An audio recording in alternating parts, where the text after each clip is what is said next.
Olá! Bom, boa tarde a todos, sejam bem-vindos e bem-vindas. Eu sou Pedro Ivo Campos, sou homem de cor preta, cabeça raspada, olhos escuros. Estou vestindo uma camisa azul, trabalho há 10 anos na área comercial, com especialização e foco em desenvolvimento de pessoas e carreira. Hoje estou à frente do time comercial do InfoJobs, como supervisor comercial de grandes contas. E estão aqui comigo hoje Juliana e Paola para falarmos sobre o tema A política da companhia ainda faz sentido?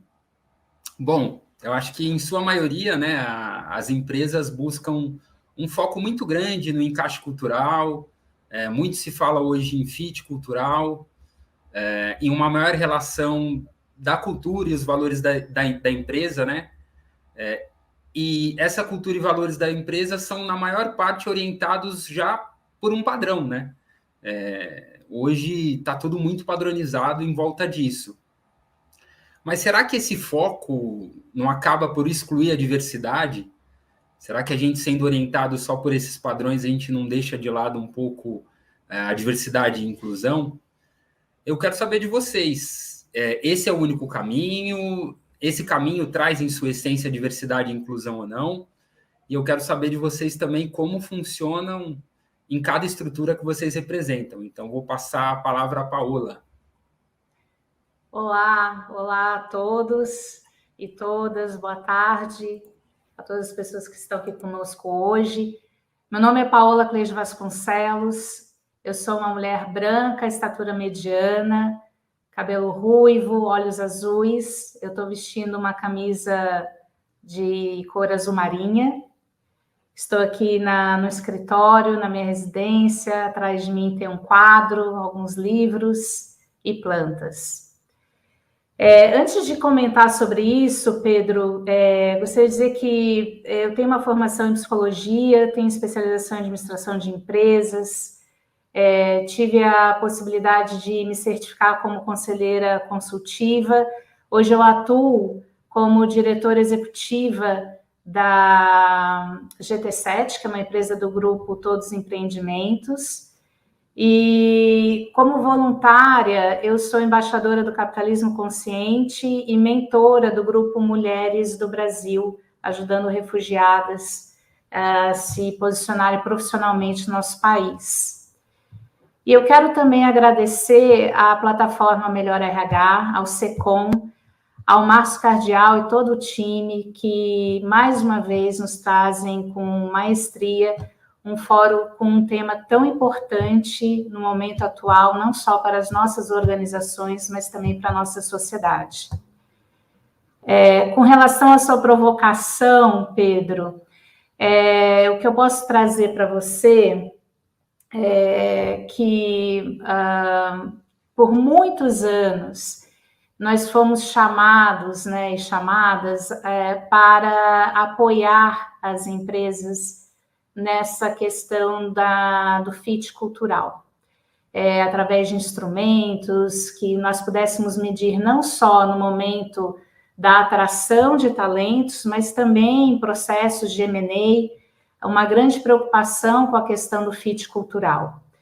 E o que eu posso dizer para vocês é que desde 2019 eu estou em empresas que têm uma preocupação maior, vem apresentando uma preocupação muito maior com o que a gente chama de culture add, ou seja, o quanto que o talento adiciona à cultura atual da empresa, do que tanto com o fit cultural, ou seja, o quanto que o talento se encaixa na cultura da empresa. E eu acredito que essa mudança vem de uma evolução mesmo dos programas, da estratégia dos programas de diversidade e inclusão das empresas nas quais eu tive a oportunidade de liderar a área de pessoas. E essa evolução, ela também conversa com o fato de que hoje, para a gente poder lidar com um mundo cada vez mais incerto, volátil, enfim, não linear, né, nós precisamos necessariamente de pluralidade, de e de experiências das mais diversas, para que a gente possa ter inovação e respostas aos desafios que a gente encontra enquanto organização. O que eu posso trazer também aqui para compartilhar com todos é que eu acredito que a evolução desses programas está pautado em três pontos importantes. E antes de mencioná-los, eu estive recentemente em contato com uma consultoria, que é o ePeople, e eles compartilharam conosco um estudo muito interessante, um estudo feito por um órgão europeu baseado em Londres, que é o CIPD, que fez um estudo com diversas universidades, as principais delas de diversos países, em conjunto com organizações também de diversos países e segmentos. Eles proporcionaram um hackathon com mais de 500 líderes sêniores na área de pessoas e cultura e trouxeram os 5 principais desafios para a área de pessoas visando 2030. E o terceiro principal desafio trazido por todos esses estudos e o próprio hackathon foi a mudança demográfica e a estratégia de diversidade e inclusão. Daí a gente traz a importância de debatermos e conversarmos sobre essas questões e estarmos atualizados, porque será necessário, sem sombra de dúvida, trazermos inovação para a forma como a gente gerencia os nossos programas de diversidade e inclusão nas organizações. E nesse estudo, eles trazem um aspecto muito interessante, que fica claro e evidente que nós precisamos trabalhar a complexidade da diversidade e inclusão dentro do contexto cultural. Isso sem sombra de dúvida. Mas o que eles nos provocaram no estudo, que a WePeople nos trouxe, é que simplesmente nós teríamos que ir além das políticas e definirmos princípios norteadores. E eu acredito que isso conversa muito até com tudo que a gente vem vivenciando recentemente. Dada a incerteza, a não linearidade do que a gente vivencia hoje no contexto mundial, a gente vai se deparar necessariamente nesse futuro, visando aí 2030, com situações inusitadas, inesperadas, onde nós não vamos ter referência nem interna nas nossas políticas, nem externa. E nesses momentos é fundamental termos princípios norteadores. E eu acredito muito nisso que esse estudo traz, porque eu vivencio isso na prática. Em vários momentos em que a gente não encontrou a referência, nem na estratégia, nem nas políticas, foi exatamente nesses princípios onde a gente acomodou as nossas tomadas de decisão. E nesse ponto, eu atribuo, sim, a evolução dos programas de diversidade e inclusão, onde eu tive a oportunidade de estar desde 2019, a definição que nós tivemos dos princípios norteadores. Então, destaco esse como um dos pontos principais, onde a área de pessoas e cultura tem um papel fundamental de apoiar a liderança na definição desses princípios e de apoiar e de fazer com que isso efetivamente percorra os corredores, né, hoje virtuais das nossas empresas, e que as pessoas efetivamente vivenciem esses princípios no dia a dia. Um segundo aspecto extremamente importante, que contribuiu muito para que a gente tivesse essa evolução, foi o aspecto da escuta ativa. E aqui eu não menciono pesquisas contínuas e cansativas, mas sim uma escuta ágil e assertiva, considerando as pessoas de forma integral. A gente categoriza bastante a diversidade, mas a diversidade, ela é interseccional. E são poucas empresas hoje que tratam a diversidade como um todo. A gente ainda tende a categorizá-la, e hoje nem sempre, né, a gente consegue estabelecer grupos de afinidade que representem essa questão de ser interseccional à diversidade hoje no que a gente vivencia no dia a dia das nossas empresas e da nossa sociedade. Então, a escuta ágil, assertiva, integral e que busque identificar o real sentimento de pertencimento e de igualdade, também olhando a questão da liderança inclusiva, das práticas, das políticas, é importantíssimo. E o terceiro aspecto que eu trago é a governança. A estratégia ela é fundamental, mas a governança feita pelos principais stakeholders, com a participação da alta liderança, ela legitima, de fato, os programas de diversidade e inclusão, pelo menos dentro da experiência que eu tive. E a gente sai daquele olhar apenas de promoção de marca, com ações só calcadas em comunicação, que a gente até, em alguns casos, denomina, né, do diversity washing, para programas robustos, evolutivos, que tragam efetivamente uma experiência inclusiva. Então, essa é a minha percepção, e eu sei que a Juliana teve uma experiência fantástica na implementação de um programa de governança, e eu queria ouvir, Juliana, compartilha com a gente como é que foi ter implementado isso na sua empresa. Não estou te ouvindo. Não estamos ouvindo, Juliana. Desculpa, agora vocês me ouvem? Agora sim. Bom. Bom, Paola, obrigada, né? Antes só de falar um pouco e responder a sua pergunta, também queria me apresentar. Meu nome é Juliana Aquino. Eu trabalho aí há mais de 20 anos, né, dentro da área de recursos humanos, atualmente como responsável da área de projetos de pessoas e organização, né, dentro da Enel. Inclusive, essa área traz um pouco disso que você falou, Paola, né, que é a gente conseguir criar uma estrutura mais líquida dentro do próprio time de recursos humanos. Ela surge dessa necessidade, né? Eu sou uma mulher branca, também tenho estatura mediana, estou aqui de óculos, cabelos curtos e cabelos negros. Enfim, estou aqui, né, num ambiente... a Paola comentou ali das flores, eu estou aqui com o meu remo, que é o meu esporte predileto aí nas horas de lazer, né? Bom, também queria agradecer bastante o convite. Na verdade, eu estou aqui substituindo o diretor de Pessoas e Organização, Alain, que teve um imprevisto hoje e não pôde estar presente, então estou aqui substituindo ele, mas, enfim, esse é um discurso que permeia toda a organização, então tudo que eu vou estar falando aqui acho que representa o que a gente vem praticando, né, ao longo dos últimos meses, ao longo principalmente dos últimos 2 anos, com relação ao tema. Tá?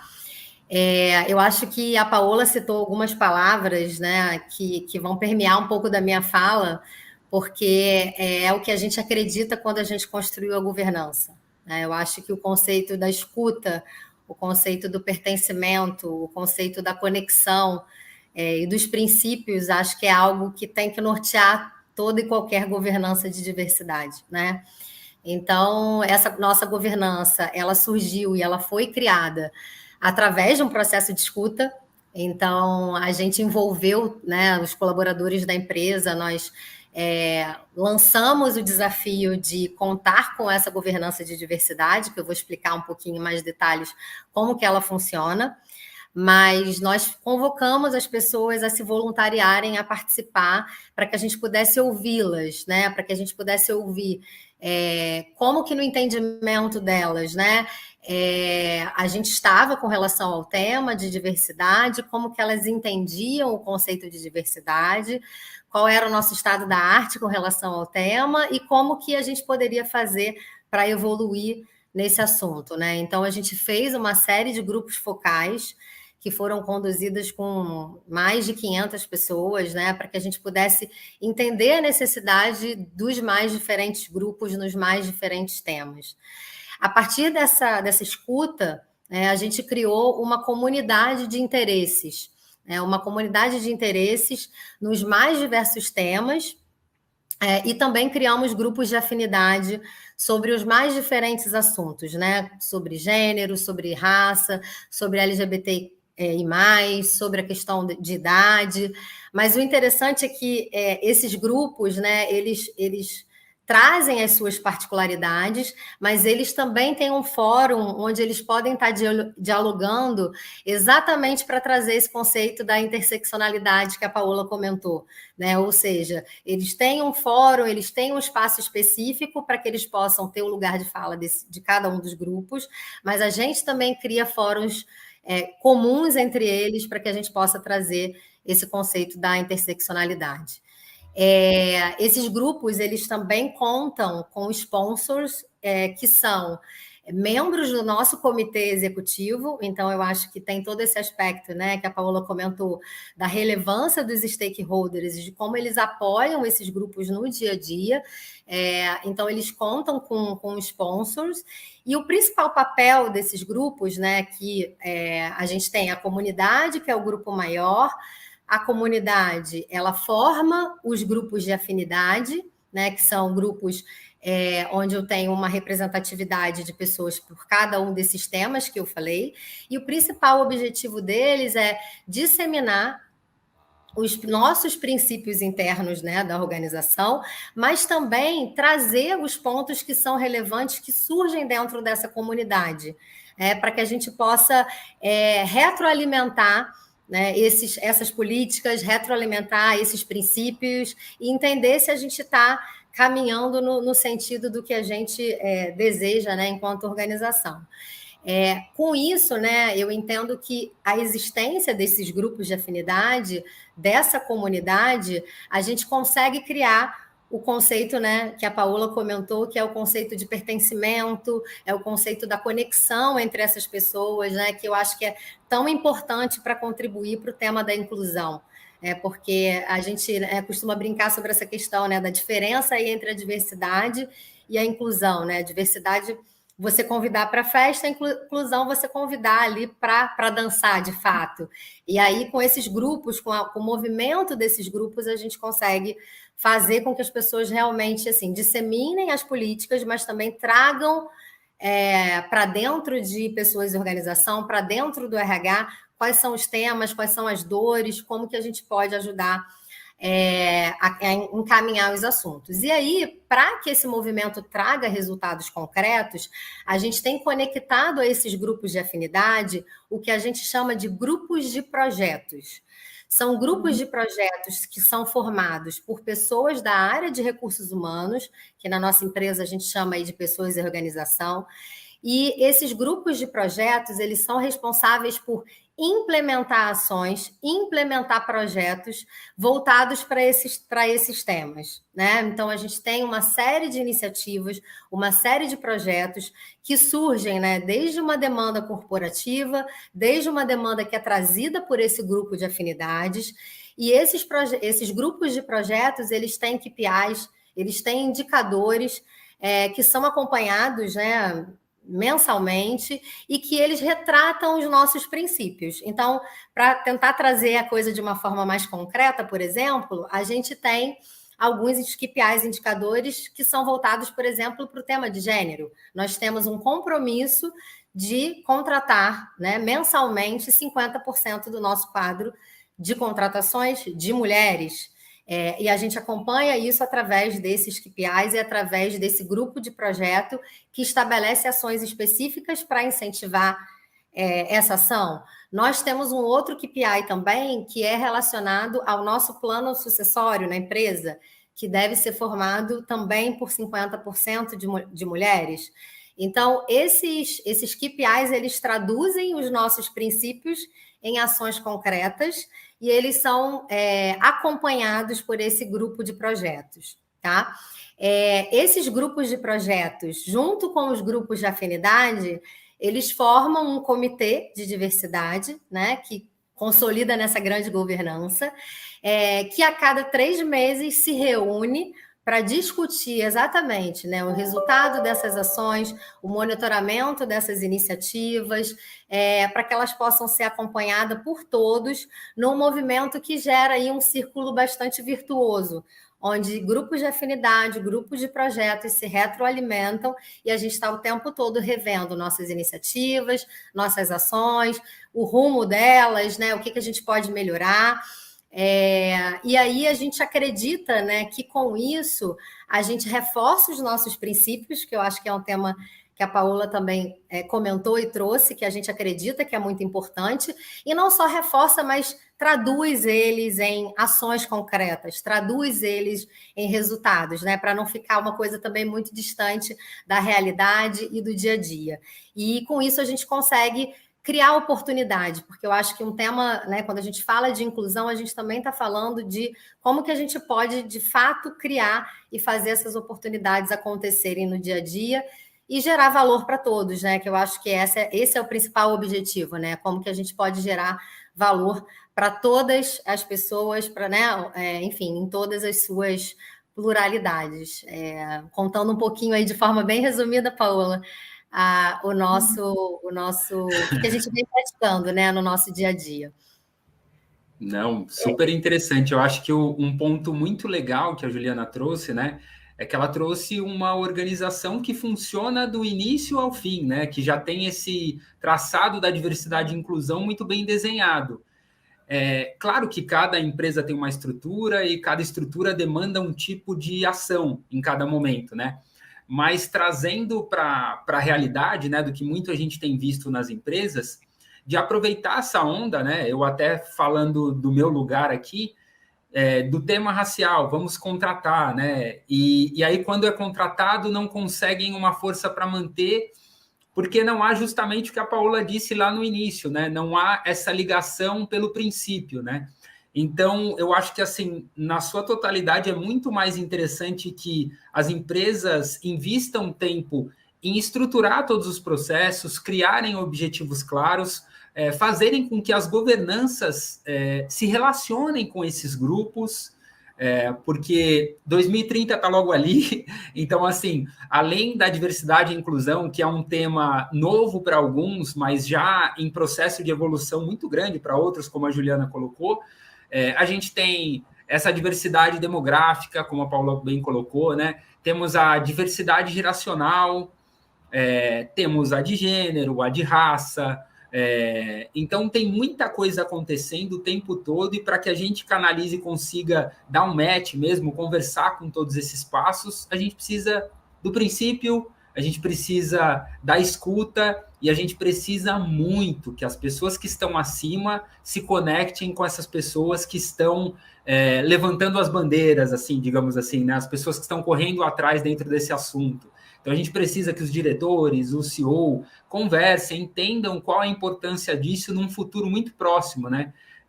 Então, eu já tive uma experiência super agradável sobre diversidade e inclusão em uma das empresas que eu passei, que havia um processo, haviam KPIs, haviam metas claras, haviam conexões entre as áreas, assim como a Juliana colocou, tinham grupos de diversidades e uma comunidade maior para que todos trocassem ali, e havia um interesse genuíno de toda a empresa em conhecer e se conectar com essas áreas, né? Porque a gente precisa, pensando em cultura, criar algo que seja para todo mundo, que todo mundo tenha interesse, curiosidade, esteja empenhado, né? Que seja um objetivo da empresa, em ser esse lugar modificador, né? Esse lugar transformador, melhor dizendo.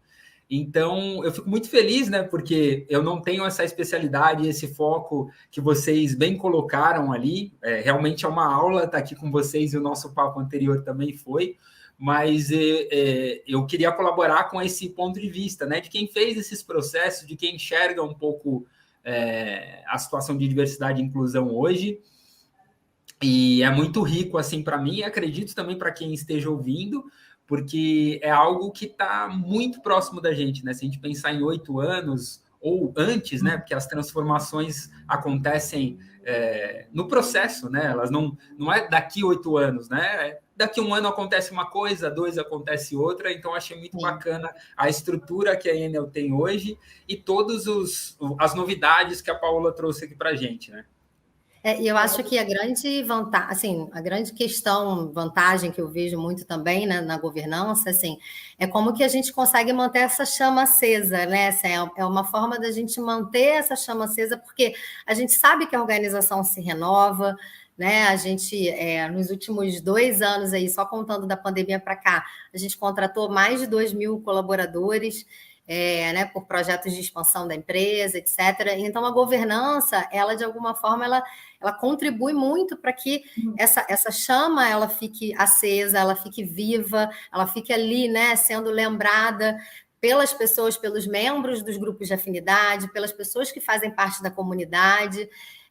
Então, ela vai criando essa cultura de uma forma muito natural, e um movimento muito natural, né, que não fica né, eu sempre costumo dizer assim, né, que até quando as pessoas comentam sobre empresa X ou empresa Y, que tem a área de diversidade, acho que o sonho dessas empresas é que um dia essa área não precise acontecer, porque não precisa existir, porque a diversidade ela precisa ser um tema compartilhado por todos, né, dentro da organização, por todas as pessoas dentro da organização. Então, é uma forma da gente manter essa chama acesa, viva, entre pessoas que são de diferentes áreas, de diferentes níveis hierárquicos, né? Claro que tem o apoio da alta liderança, é fundamental, é muito importante para que o processo aconteça,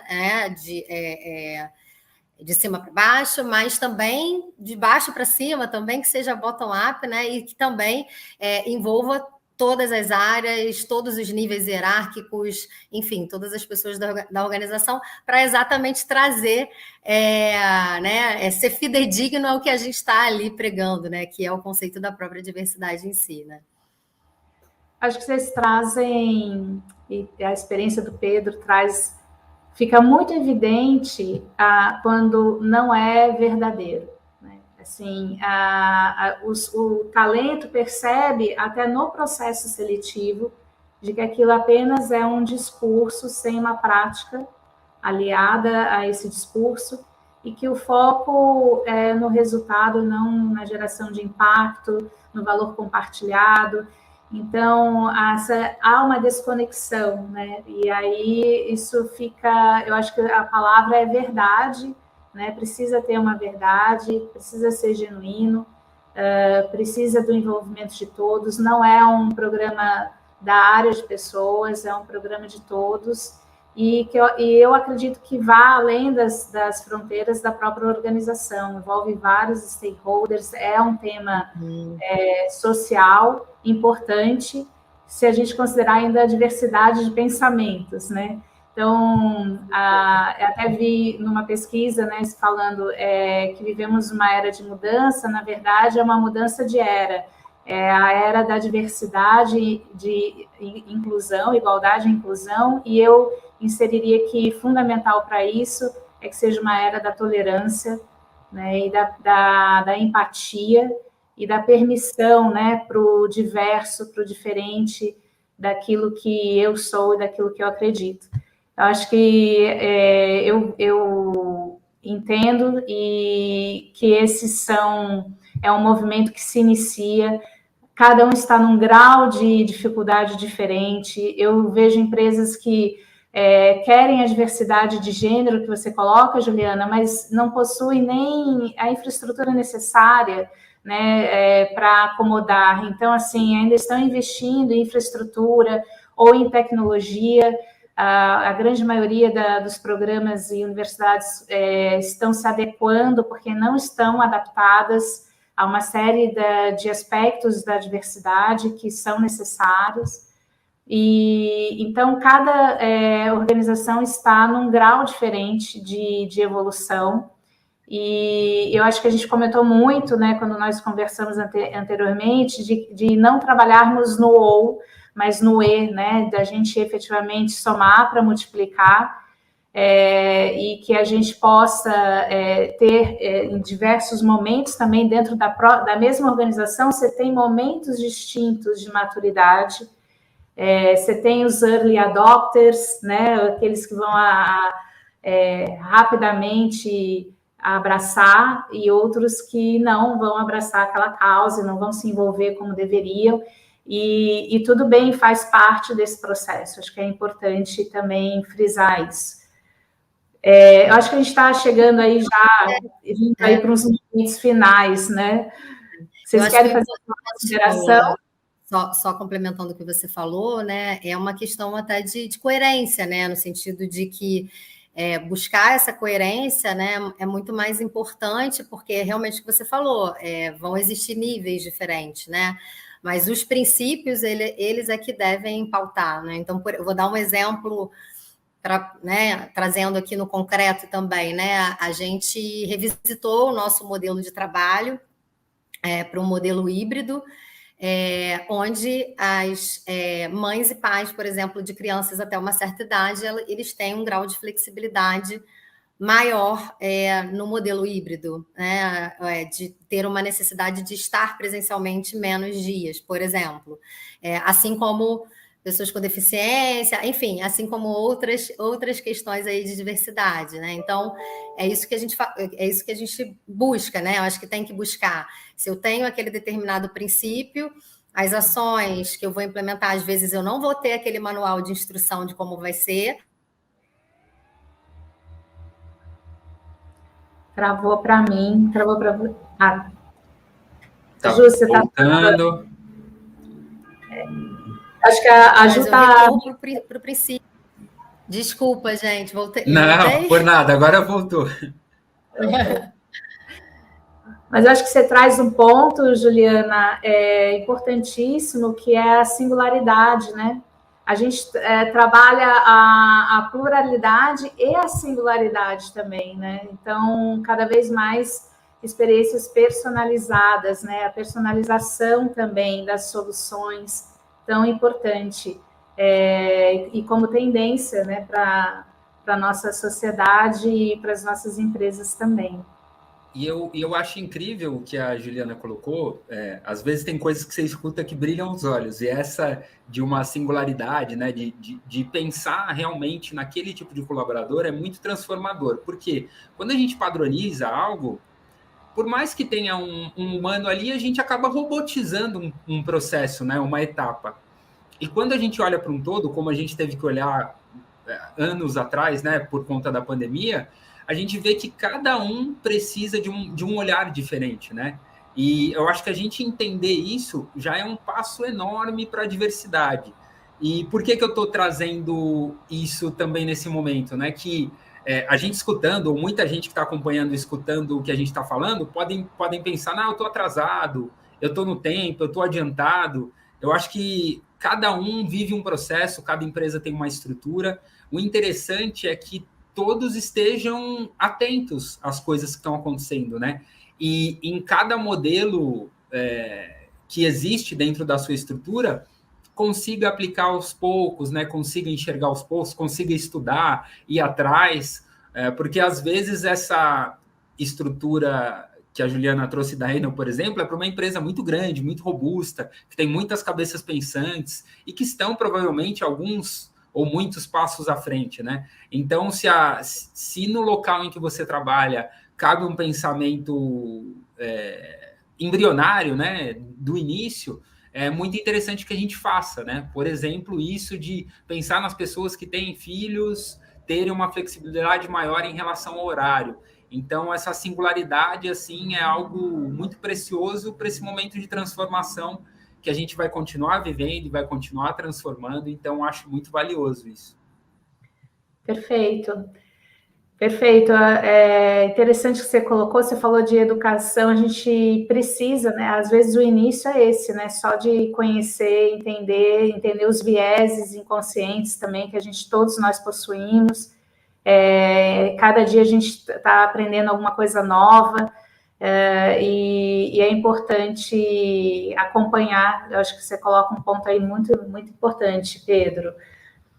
Bom, a gente está chegando no final. Eu não sei se vocês têm alguma consideração a mais. Eu queria chamar a atenção que tem um QR Code aqui na tela da Casa Hope. Então, participe. A gente está buscando aí em conjunto com todos que participaram aqui e a plataforma da Melhor RH, buscarmos aí um leito, né, para a gente disponibilizar para uma criança. Então, a sua contribuição é extremamente valiosa. E eu pergunto se vocês querem fazer um último comentário. Eu quero agradecer, né, o convite, agradecer em poder participar de um papo tão valioso e tão importante, tão atento ao momento em que a gente vive, o Melhor RH, o SECOM, reforçar também o que você disse sobre a Casa Hope, né, que é uma instituição filantrópica que nós apoiamos. É muito importante dar o suporte para essas crianças e adolescentes com câncer e transplantadas. Então, com 30 mil, a gente já consegue reservar um leito anual. Então, quem está agora acompanhando esses minutos finais, tem o QR Code aqui, coloca seu celular ali, já vai ser direcionado para essa doação. E agradecer demais, Paola, obrigado pelo conteúdo riquíssimo, pela troca, tanto anteriormente a esse nosso bate-papo e essa também. Agradecer demais a Juliana, é muito legal ver desenhadinho um processo, né, a estrutura toda funcionando, e alguém que traz isso com verdade, né? Porque ela fala, ela sorri, ela mostra toda a estrutura. Então, assim, isso é muito rico para a gente que ainda não tem um processo estruturado, né? A gente já tem um exemplo do que está acontecendo, é muito mais fácil a gente seguir, né? Então é isso, essas são as minhas considerações finais. Muito obrigado para vocês e um grande abraço. Obrigada, Juliana. Eu queria agradecer e eu queria só mencionar uma coisa interessante, que eu acho que esse painel, né, ele traduz o que a gente quis trazer. Eu acho que nós somos pessoas com perfis diferentes, diversos, cada um com a sua especialidade, né? Enfim, alguns pontos que nos conectam, e eu acho que um exemplo da construção desse painel é um exemplo de quanto a diversidade ela pode agregar valor no nosso dia a dia pessoal e profissional. Então, foi um prazer ter participado com vocês. Muito obrigada. Obrigada, pessoal. Obrigada por tudo e a gente se vê em breve. Tchau.